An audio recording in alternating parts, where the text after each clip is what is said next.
Don தொலைக்காட்சி நேயர்களுக்கு என்னுடைய அன்பு கலந்த வணக்கங்கள். மீண்டும் ஒரு கதை வழி அறமொழி நிகழ்ச்சியினூடாக நேயர்களாகிய உங்களை சந்திப்பதில் மிக்க மகிழ்ச்சி. ஒரு மழைக்காலம்.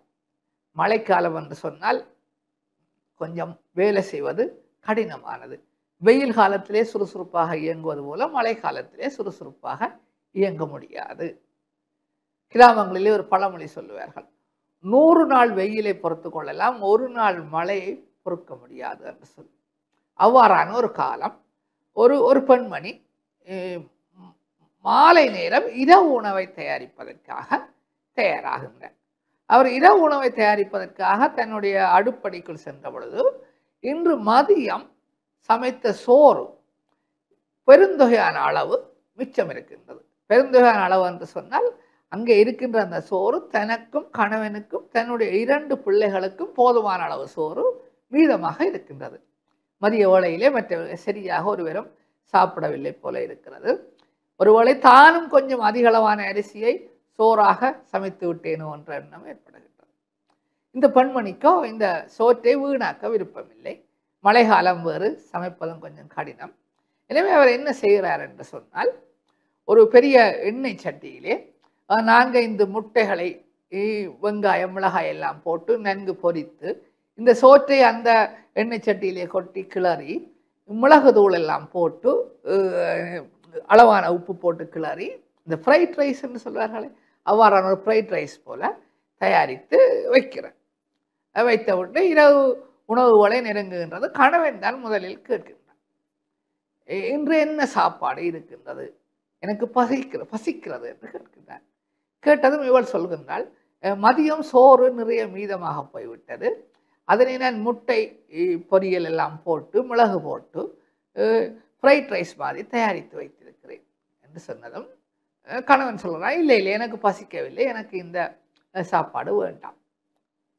முட்டை மிளகு போட்டு வறுத்த சோறு என்று சொன்னதும் அவனுக்கு அது பிடிக்கவில்லை, வேண்டாம் என்று சொல்லிவிடுறான். இவளுக்கு கொஞ்சம் கவலையாக இருக்கின்றது, இருந்தாலும் பரவாயில்லை என்று மௌனமாக இருக்கின்றான்.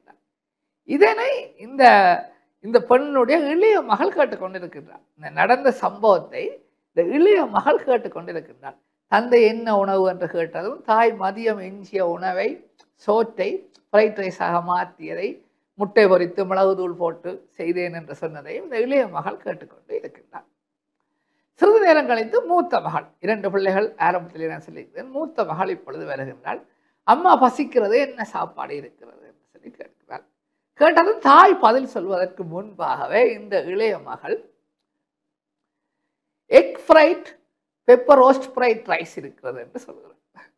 Egg fried pepper roast fried rice இருக்கிறது என்று சொல்கிறாள். கிட்டத்தட்ட தாய் சொன்னதும் இதே விடயம்தான். ஆனால் அதை அவள் ஆங்கிலத்தில் கொஞ்சம் ஒரு பெயர் போல, ஒரு புதிய பெயர் போல சொல்கிறாள். சொன்னதும் அந்த மூத்தவாள் உடனே கொண்டு வாருங்கள், சாப்பிட ஒன்று, எனக்கு பசிக்கிறது என்று சொன்னதும் தாய் தான் தயாரித்து வைத்திருந்த அந்த உணவை கொடுக்கிறாள்.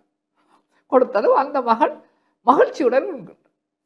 உண்டதை பார்த்த பொழுது இந்த தாய்க்கும் இளைய மகளுக்கும் ஒரு விடயம் புரிகிறது.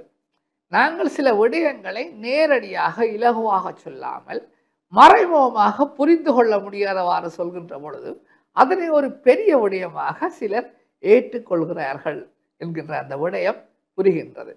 மதியம் எஞ்சிய சோறை முட்டை போட்டு மிளகு போட்டு வறுத்து வைத்திருக்கிறேன் என்று சொன்ன பொழுது கணவன் மறுத்த அதே உணவை இளைய மகள் ஒரு புது பெயர் சொன்ன பொழுது மூத்த மகள் மகிழ்ச்சியுடன் உண்கிறாள் என்பதை பார்த்த பொழுது இந்த தாய்க்கு சிரிப்பாகவும் இருக்கின்றது. அதன் பின்னர் இளைய மகள், கணவன், அவள் எல்லோருமே அந்த உணவை இரவு உணவாக உண்கிறார்கள். நேயர்களே, இந்த கதையும் இந்த பாடமும் உங்களுக்கு பிடித்திருக்கும், புரிந்திருக்கும் என்றே நம்புகின்றேன். மனிதர்களாகிய நாங்களும் சில வேளைகளில் அப்படித்தான் எங்களுக்கு புரியாத விடயங்களை ஒரு பெரிய விடயமாகவும், எங்களுக்கு இலகுவாக புரிகின்ற விடயங்களை இவை சாதாரண விடயங்களாகவும் எண்ணுவதுண்டு. அவ்வாறு இல்லாமல் அவ்வாறு நாங்கள் இருக்கக்கூடாது என்கின்ற விடயத்தை தான் இந்த கதையினூடாக நான் புரிந்து கொண்டேன். மீண்டும் ஒரு கதை வழி அறமொழி நிகழ்ச்சியினூடாக நேயர்களாகிய உங்களை சந்திக்கும் வரை உங்களிடமிருந்து விடைபெற்றுக் கொள்கின்றேன். நன்றி, வணக்கம்.